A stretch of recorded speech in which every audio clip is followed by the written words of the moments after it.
So Tasha and her team ran a study. What they found out from the people they surveyed is that when they asked, are you self-aware? 95% of the people that they surveyed thought they were. 95%, pretty high number. And the reality was only 10 to 15% actually were. So I'll let you do the math on that, and math is hard. It means that if I were to have asked us in this room, are you self-aware? That 80 to 85% of us would have been wrong. The reason that we assess ourselves incorrectly is that we rely on introspection to assess ourselves. And the way we introspect, it's faulty. So the problem with introspection is that we're asking why to understand ourselves and the world around us. And when we ask why, it's really easy to invent those answers that feel true, but are often very wrong. Things hidden from our view and from our consciousness.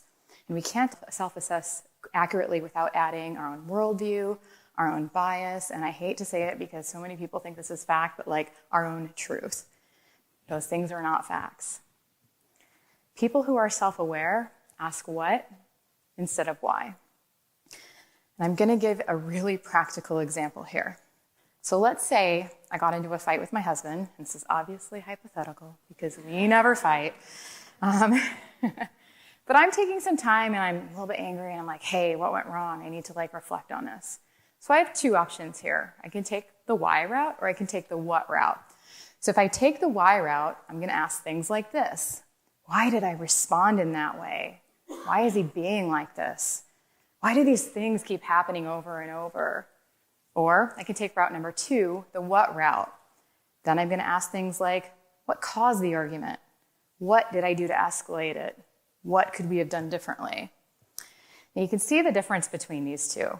With all those whys, I can frankly make stuff up. So for example, why is he being like this? Okay, well, maybe because he's mad at me because I loaded the dishwasher wrong and he's just taking it out on me.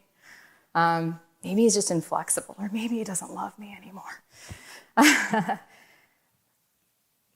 So what I'm doing here is I'm fabricating, right? So I'm making up things that I'm not confident in, but they seem like these sort of reasonable to me that could be an answer to that why question.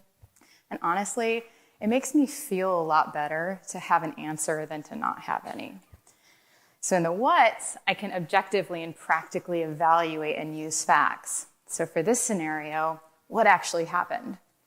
Well, I took over the nightly cooking and I told him he was doing it wrong. Okay. What did I do to escalate it? Then I added that he never does anything around the house. Okay.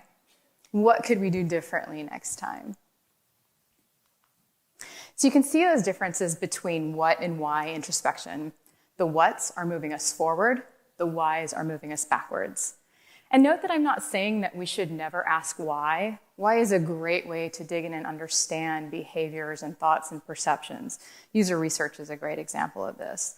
What I am suggesting is that we take a look when we're looking to assess ourselves and the people around us and the things around us. And when we have the whys, ask if they could be whats and see if we can transform them. Today, I'm going to call this what over why.